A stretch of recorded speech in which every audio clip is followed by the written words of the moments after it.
Hello children. In previous lecture we discussed about chapter number 1 in civics, that is understanding diversity. आपका chapter number 1 में start किया था, diversity के बारे में आपको समझा रहा था, उसको डिफाइन भी किया था कि डाइवर्सिटी क्या होता है, जिसमें मैंने आपका एक हेडिंग डिस्कस किया था मेकिंग फ्रेंड्स, और वहाँ मैंने एक स्टोरी सुनाई थी समीर नाम के दो लड़कों की, और मैंने उसके अकॉर्डिंग आपको डाइवर्सिटी समझाया था कि डाइवर्सिटी होता क्या है। क्लियर। आज आपके लेक्चर को आगे कंटिन्यू ले चलते हैं। आज आपका सेकंड लेक्चर मैं सिविक्स का देने जा रहा हूँ। आज ही आपका ये चैप्टर मैं फिनिश कर दूंगा, यानी जो आपका पोर्शन बनाया गया था एग्ज़ाम का, हिस्ट्री के 2 चैप्टर्स वो फिनिश हो चुके हैं, ज्योग्राफी का फर्स्ट चैप्टर वो भी फिनिश हो चुका है, और आज सिविक्स भी आपका चैप्टर 1 फिनिश हो जाएगा। यानी आपके एसएसटी का जो 4 चैप्टर पोर्शन में दिया गया है वो चारों चैप्टर का कंप्लीट हो गया। आप लोग तैयारी कीजिए, 23 से आपका पेपर स्टार्ट हो रहा है। क्लियर। अब यहाँ से अब आपका रिवीजन क्लास चलेगा, सारे टॉपिक्स एक बार फिर से रिवाइज किए जाएंगे, इसलिए आप उनको रिवीजन क्लास वीडियो देखा कीजिए और उसकी तैयारी कीजिए। क्लियर। आइए ख़त्म करते हैं आज इस आपके चैप्टर को। नेक्स्ट जो हेडिंग है वो है what does diversity add to our lives. कैसे हमारे रहन सहन में डाइवर्सिटी कैसे बड़ा रोल प्ले करता है, आज जानते हैं उन चीज़ों को। आप जानते ही हैं पहले क्या था, पहले लोग इधर उधर ट्रेवल करते थे, ट्रेवल करने के दौरान कभी लैंड के लिए, कभी भोजन के लिए, कभी किसी ट्रेड के लिए वो इधर से उधर आते जाते रहते थे, और इस प्रकार एक दूसरे से कल्चर मिक्स हो गया। क्लियर। जंगलों में जो लोग रहते थे वो लोग जंगली जानवरों के बारे में एक स्टोरी लिखते थे, कुछ एपिक्स लिखे गए, कुछ लोग जहाँ रहते थे वहाँ के बारे में स्टोरी लिखते थे, यानी हर एक कहानियाँ अलग अलग प्रकार की होती थी जहाँ वो रहते थे। किसी को कुछ जानवरों वानवरों की कहानियाँ पसंद है, तो किसी को कुछ घोस्ट वगैरह की कहानियाँ पसंद है, किसी को किंग्स वगैरह की कहानियाँ पसंद है, यानी लोग अलग अलग प्रकार से अलग अलग कहानियाँ पसंद करते थे। इससे कहने का मतलब ये है कि जहाँ वो रहते थे और वहाँ जिस प्रकार का इन्वायरमेंट होता था उसी प्रकार उन लोगों की पसंद आपस में बदलती रहती थी। क्लियर।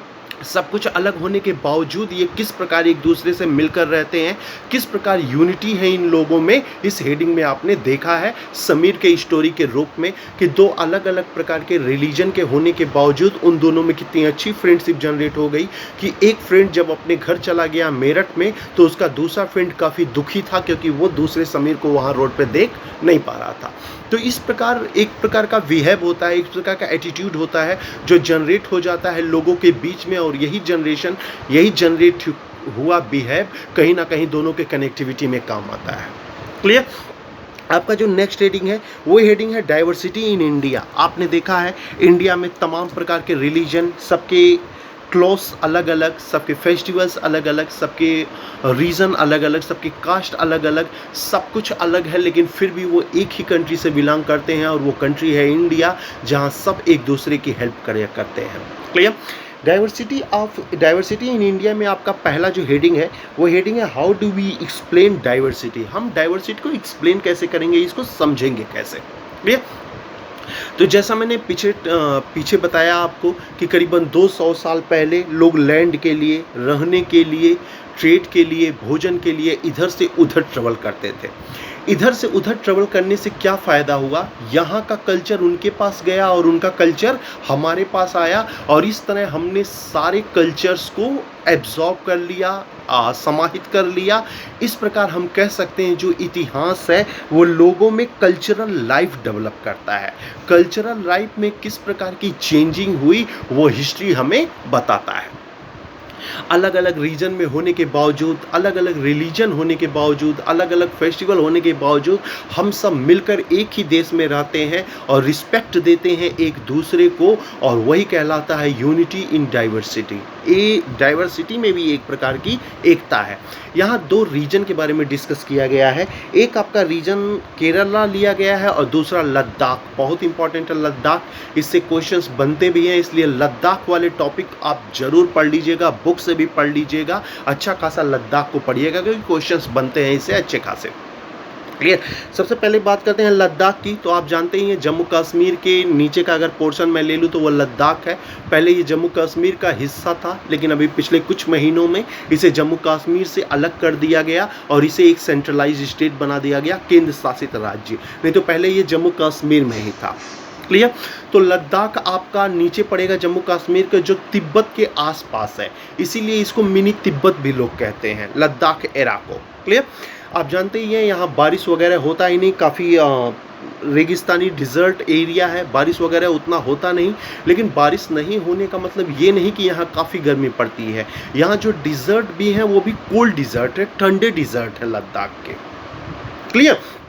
तो काफ़ी सारी यहाँ पहाड़ियाँ हैं लद्दाख में। बारिश नहीं पर्याप्त होने की वजह से यहाँ खेती वगैरह उतना नहीं हो पाता, एग्रीकल्चर पे ये लोग फोकस ही नहीं कर पाते हैं और उसकी वजह ये हर्डिंग पे विश्वास करते हैं। क्लियर? यानी ये सिप को, गोट्स को ये सब पालते हैं और आपको पता होना चाहिए उन्हीं सिप से ये अच्छा खासा यहाँ पे वो साल डेवलप करते हैं, पश्मीना ऊल्स। उन्हीं सिप से ये क्या निकालते हैं, पश्मीना ऊल्स। बहुत इंपॉर्टेंट है पश्मीना ऊल, क्योंकि इसी पश्मीने से ऊल से शॉल बनाए जाते हैं और उसकी डिमांड इंडिया में छोड़िए फॉरेन में भी काफ़ी डिमांड है पश्मीना शॉल्स की। ये लद्दाख के लोग इन्हीं सब शॉल्स को बनाते हैं और ले जाके जम्मू कश्मीर सहित इंडिया के तमाम स्टेट में इसे सेल करते हैं। साथ ही यहीं से वो बाहर के देशों में भी इसका एक्सपोर्ट करते रहते हैं और उससे उनकी लाइफ यहाँ चलती रहती है। बारिश नहीं होने की वजह से यहाँ खेती वगैरह का उतना चांस होता नहीं है। पूरी लाइफ डिपेंड है हर्डिंग पे और ट्रेडिंग पे। क्लियर? आपको पता है ये तिब्बत के आसपास का एरा है लद्दाख, इसलिए यहाँ बुद्धिज्म सबसे बड़ा कास्ट है, सबसे बड़ा रिलीजन है, सबसे बड़ा धर्म है। बुद्धिस्ट यहाँ काफ़ी बसे हुए हैं और तिब्बत से उनका आना जाना भी रहा है, इसलिए तिब्बत के साथ हमारी फ्रेंडशिप बहुत अच्छी है। क्लियर? तिब्बत के जो गुरु हुए हैं इस समय बौद्धिस्टों के, वो दलाई लामा जी हैं। दलाई लामा जी अगर इंडिया का ट्रेवल करते हैं तो सबसे पहले लद्दाख में ज़रूर जाते हैं, क्योंकि लद्दाख में अधिकतर बुद्धिस्ट बसे हुए हैं और उनसे तिब्बतों का रिलेशन बहुत अच्छा है।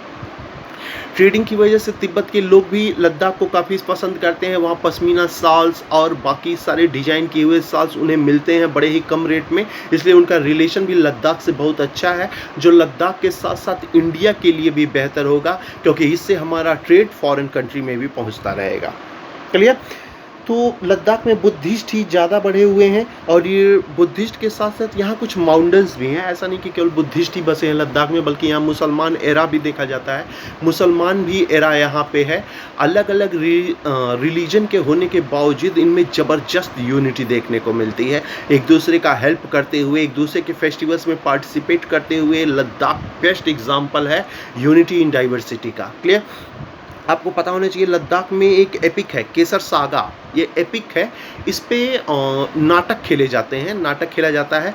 तो इस नाटक में बुद्धिस्ट और माउंटन दोनों पार्टिसिपेट करते हैं।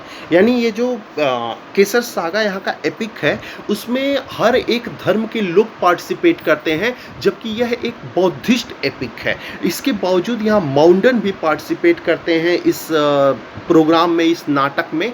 तो आप सोच सकते हैं कि लद्दाख कितना बड़ा एरा है अगर मैं यूनिटी की बात करूं। क्लियर? दूसरी तरफ लेते हैं केरल का। आप देखते हैं केरल साउथ इंडिया का क्षेत्र है जो समुद्र के किनारे बसा हुआ है, इंडस सीज के आसपास बसा हुआ ये क्षेत्र है। केरल में भी काफ़ी पहाड़ी एरिया है, काफ़ी पहाड़ी एरिया है। केरल में अच्छे खासे मसाले, कार्डमम वगैरह सबसे अच्छे मसाले पैदा होते हैं और इन्हीं मसालों को कभी लेने के लिए यूरोपियंस कंपनी यहाँ पे आई है। आपने नाम सुना होगा वास्को डिगामा का। आपको पता होना चाहिए वास्को डिगामा भारत में जब सबसे पहले आया था तो वो केरल में ही गया था। कालीकट उस समय स्टेट हुआ करता था, वो कालीकट वर्तमान में केरल में ही है। तो कालीकट वो आया था और यहाँ से काफ़ी मसाले वो ले गया था। यहाँ से अगर उसने 1 रुपए का मसाला अगर ख़रीदा होगा केरल से, तो जाकर जब उसे पुर्तगाल में बेचा तो कहा जाता है वो मसाला 60 रुपए में बिका, 60 रुपीज़ में।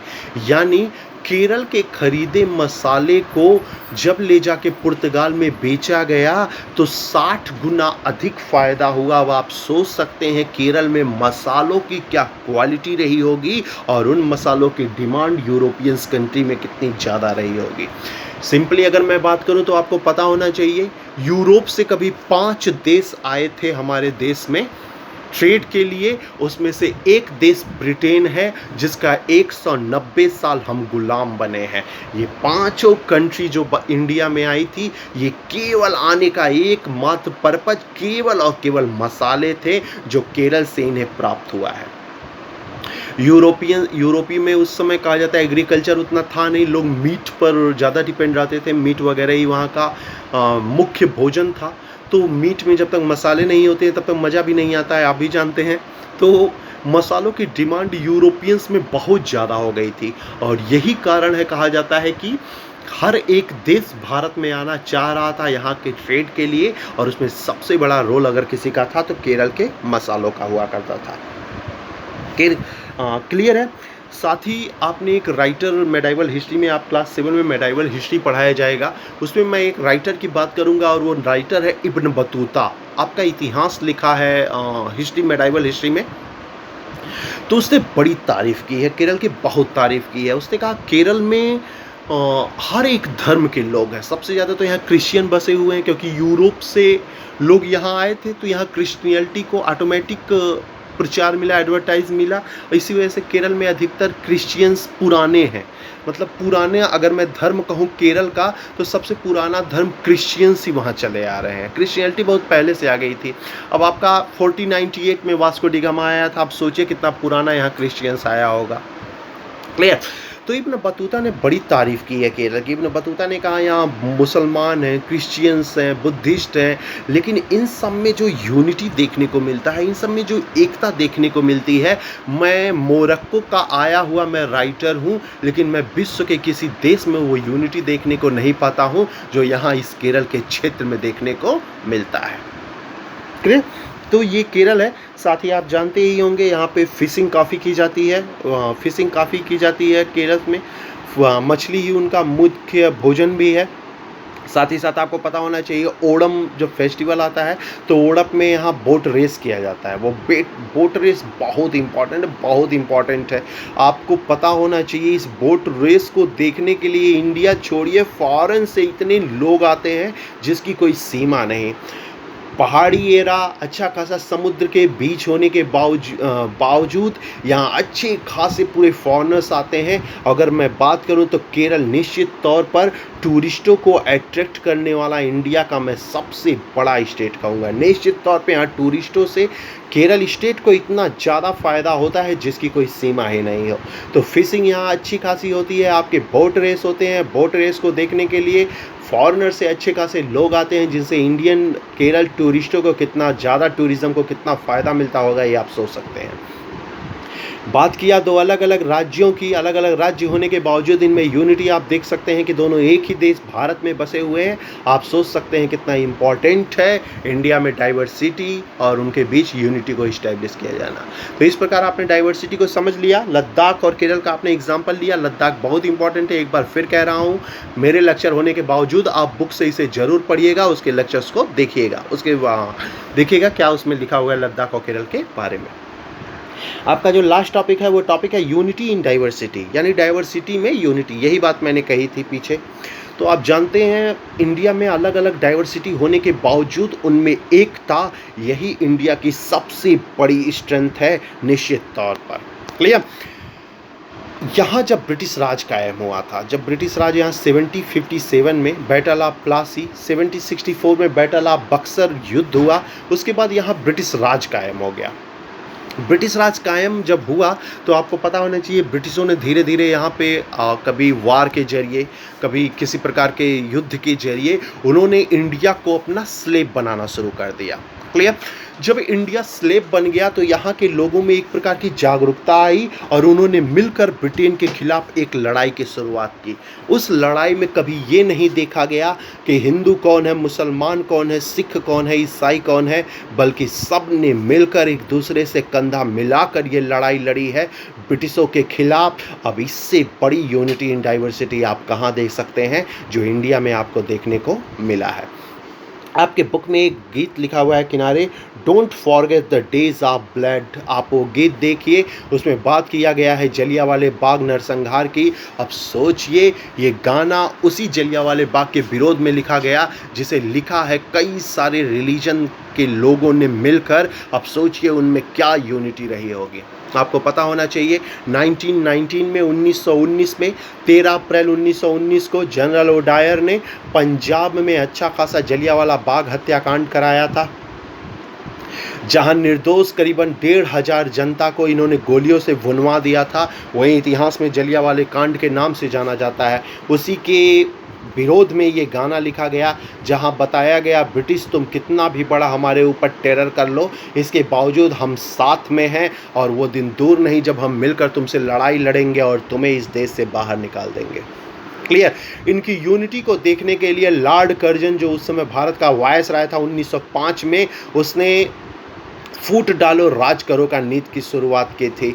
डिवाइडेशन एंड रूल, मतलब बांट दो हिंदू और मुसलमानों को, उसके बाद यहाँ पे राज करो। तुम्हारा ये चाल कुछ हद तक कहा जाता है, मैं जब तक तुम थे तो सफल जरूर हुआ, लेकिन आगे जाके तुम विफल हो गए, क्योंकि अबुल कलाम आज़ाद, अब्दुल गफ्तार खान जैसे लोगों ने हिंदू मुसलमानों को अलग नहीं होने दिया। हालांकि 1947 में जिन्ना के ने अलग ही सिचुएशन क्रिएट किया और पाकिस्तान निश्चित तौर पे अलग हो गया, लेकिन जो मुसलमान आज भी हिंदुस्तान जिनके अंदर हैं, वो आज भी इंडिया में रहते हैं और उस यूनिटी को वो दिखाते हैं।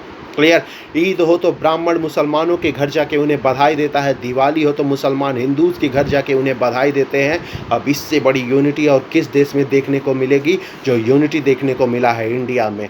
अलग अलग रिलीजन, अलग अलग क्लॉथ, अलग अलग कास्ट, अलग अलग सब कुछ होने के बावजूद हम मिलकर एक ही देश में रहते हैं, और वो देश है इंडिया।